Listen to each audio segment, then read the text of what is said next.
Greetings, everyone.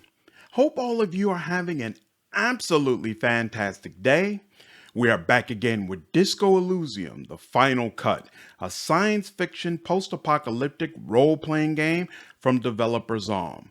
Disco Elysium originally came out back in 2019, and then a final cut was released in 2021 that added additional content. In this review, I'll cover the core game and also mention some of the things the final cut adds.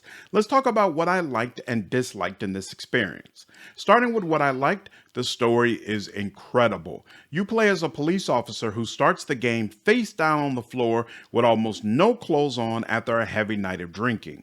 He has no memory, and you have to piece together virtually everything about him, including his name. Quickly in the game, you meet Lieutenant Kim Kitsuragi, who serves as your new partner and party member throughout this campaign. He brings you up to speed that there's been a murder and you were sent to solve it. What follows is a 20-hour campaign where you investigate this murder, meet fascinating characters, and all the while piece together your personality and the memories in your broken mind. I think it's extremely difficult for a game to give you complete control of a character while at the same time convincing you this character is completely insane. I played a lot of RPGs, and there are only two games that I felt really pulled this off.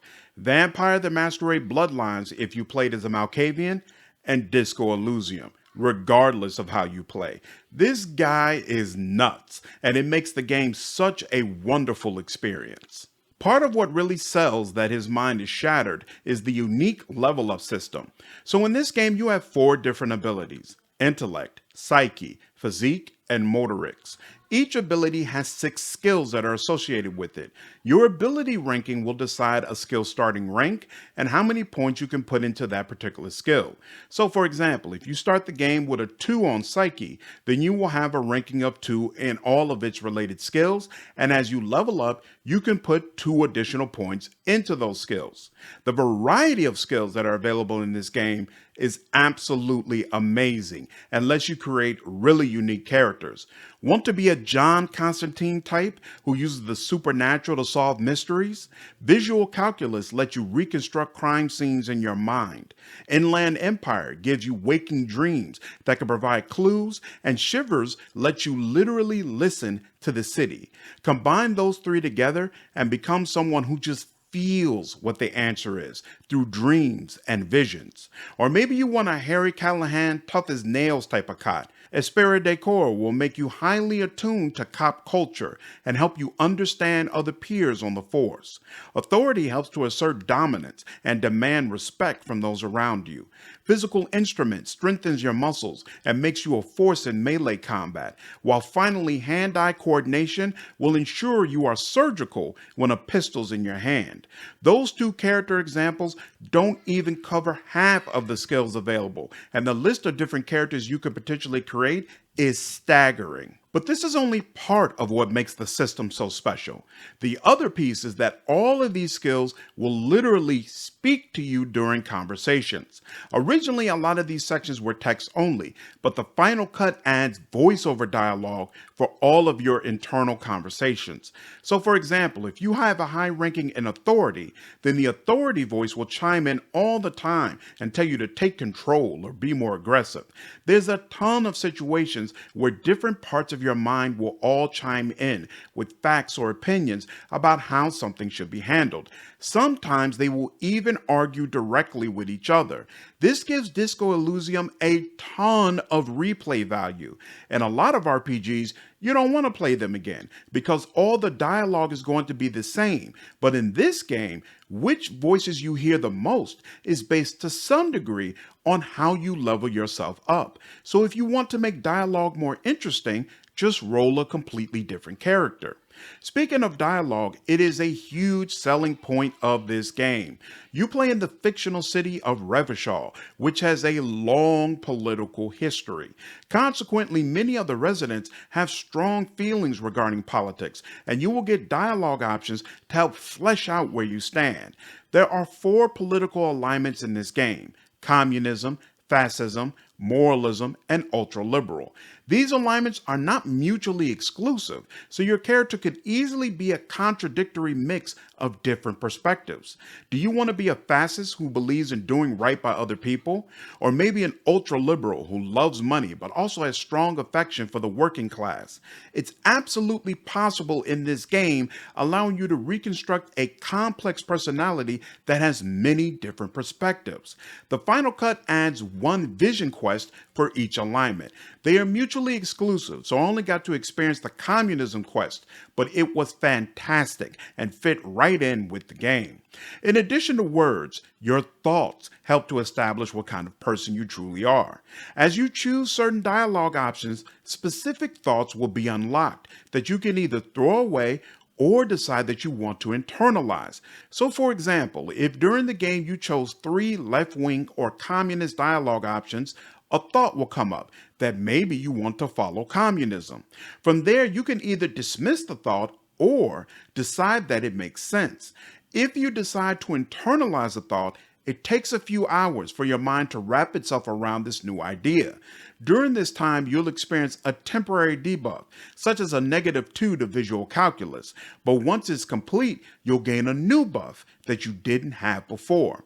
In my example, once the thought is internalized, you'll get an additional 4 XP every time you select a left-wing dialogue. There are 53 thoughts in the game, and you can only slot 12 of them. Many have nothing to do with politics and allow you to flesh out different areas of your personality. Once again, this gives the game a ton of replay value. The music in this game is fantastic and does a great job of adding to the setting. It actually reminds me of Bloodlines in the sense that the music by itself would never appeal to me, but combined with this game, I cannot get some of the tracks out of my head. Your partner, Kim Kitsuragi, is one of the most well-written party members I have ever seen in a game. Very well-developed personality, clear code of ethics, and a fantastic foil for your character. Playing an insane version of your cop who sees dreams and makes wacky suggestions is amazing fun, in part because of how Kim handles it. He is completely logical and fact-based, but can still grow to have deep respect for you and your abilities. When the end came, I deeply cared about making sure he survived.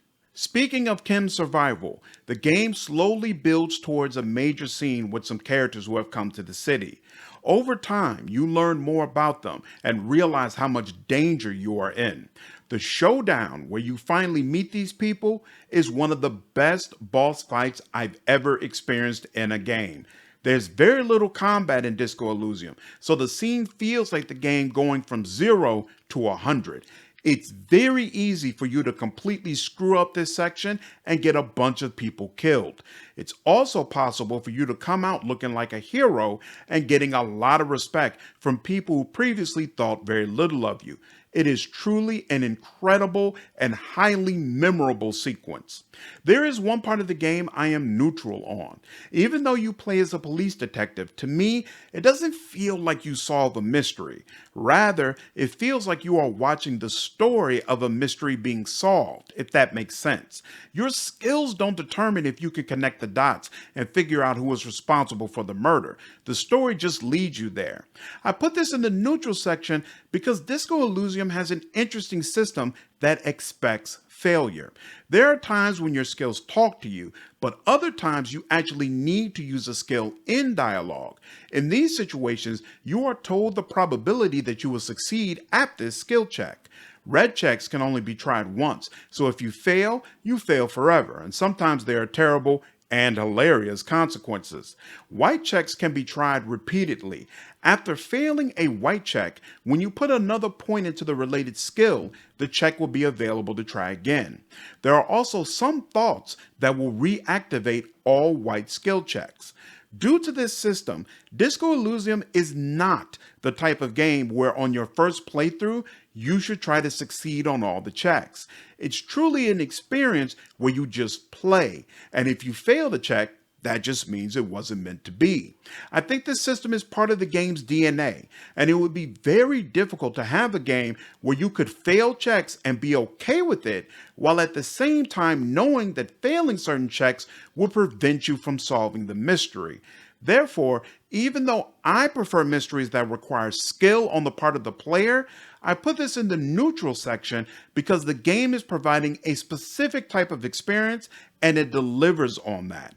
Quick note before we get into what I don't like about the game. If you enjoyed this video, I would appreciate you hitting the like button. This information tells me which content the channel is enjoying and helps my videos spread to more people. I really appreciate all of the support. Okay, first thing I don't like about this game is there's not nearly enough gunplay.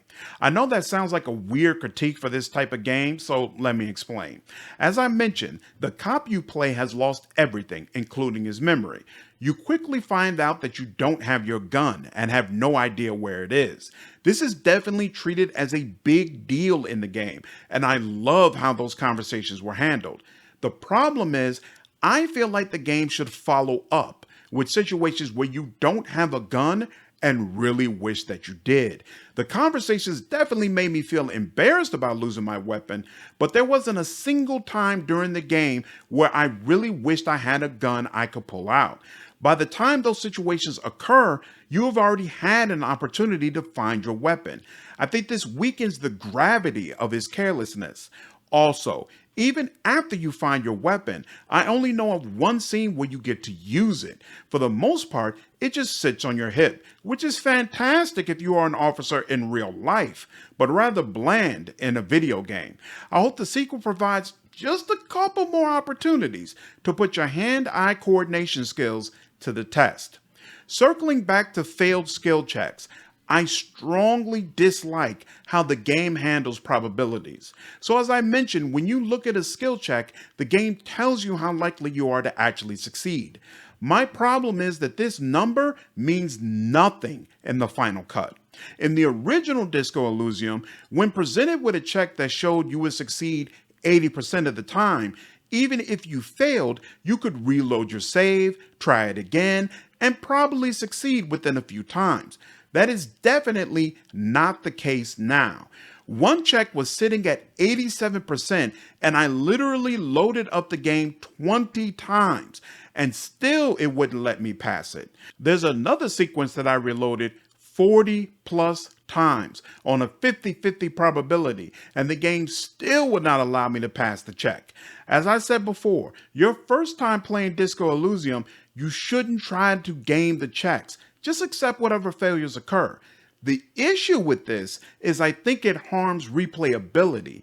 I had already played Disco Elysium, so when playing the final cut, I had a specific character in mind and specific things that I wanted him to do. Forcing me to fail checks where I have an 80+% chance to succeed essentially blocked me from playing that character and forced me into a sequence of events I had already seen and didn't want to go through again. I experienced this issue at least 3 times in my playthrough, and to be honest, while I love Disco Elysium, I didn't enjoy playing through the game again, specifically because of this problem. Outside of those 2 issues, I think Disco Elysium is an absolute masterpiece that any RPG fan should definitely experience. Hope all of you enjoyed this video. If you did, please leave me a like, share this content, and subscribe to the channel if you haven't already. I will see you all in the next video. Take care.